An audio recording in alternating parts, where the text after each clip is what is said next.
Hello, good morning students. Today is transcription number 291 on the speed of 100 words per minute. Start.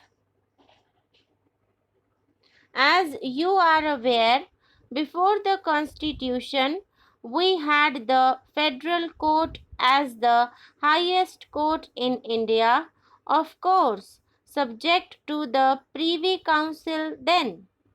When the Constitution was framed and when it was inaugurated, provision was made in Article 124 that there shall be a Supreme Court of India. As you are aware, in Schedule 2, Part D, some provisions were made regarding the salaries to be paid to the Supreme Court Chief Justice and other judges of the Supreme Court. In respect of certain matters, as for example leave, pension, and certain other matters, provision was made in Article 125. This is the position that was created under the Constitution. Now, about 8 years have elapsed and a considerable amount of experience has been gathered. It is considered desirable that, in respect of certain aspects of this question, namely leave of absence, pension, and certain other conditions of service, we should have a law made by Parliament. That is the reason why this bill has been placed before this honorable House. In respect of all these three subjects, I should briefly point out what the present position is under the Constitution and the need that has arisen for making some changes in the schedule. It has been pointed out that leave can be granted to a judge of the Supreme Court on medical certificate for a maximum period of 6 months, and while he is on such leave, his pay or his allowances would be rupees 990 per mensem. Then he can also go on leave otherwise than on medical certificate. There also, the total period was specified as 6 months and he would be entitled to get the same leave allowance, namely rupees 990 per mensem. There might arise certain other circumstances when he would have to go on leave otherwise than under the two categories of leave which have been referred to by me just now. Technically, it is called, for the sake of convenience, and extraordinary leave.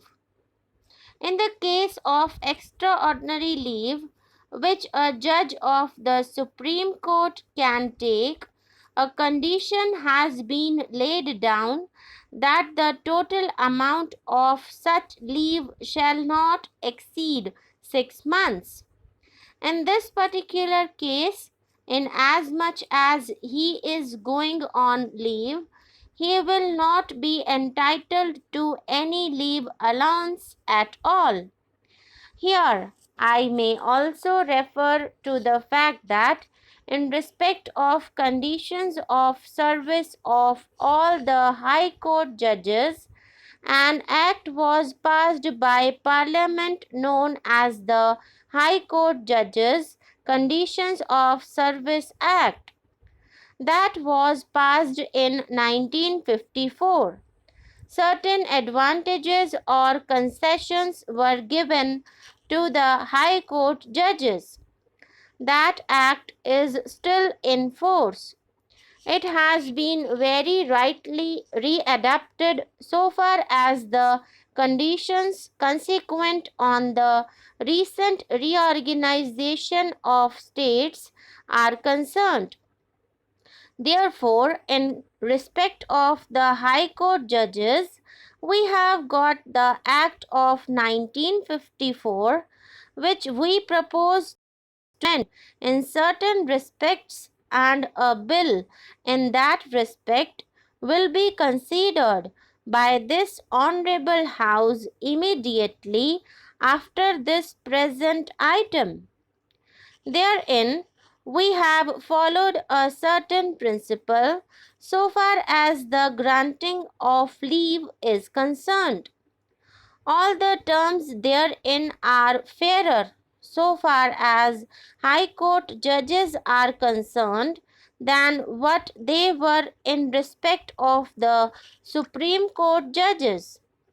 There, a system was followed, and all that we have done in the present case is to take over that system and make it applicable to the Supreme Court judges with a few minor changes here and there. The policy or the practice that was followed there was this: leave was to be calculated in terms of leave on half allowance. That was merely a technical circumstance. It does not in any way make any particular concessions. What was done was, a leave account was maintained, and to the credit certain periods of leave were entered, and to the debit certain periods of leave which he took were also mentioned. I would point out that so far as the credit side is concerned, it has now been laid down that in respect of the Supreme Court judges also, there shall be a leave account, and the highest amount of leave to which a judge of the Supreme Court will be entitled will be one-fourth of the actual period of service. But we have laid down a further condition or restriction according to which the aggregate amount of leave will not exceed their years on the whole. Therefore, following a certain principle, this will be to the credit of the Supreme Court judge. Then, so far as the taking of leave is concerned, certain rules have been laid down, and they are being adopted here, subject to certain conditions that I have pointed out.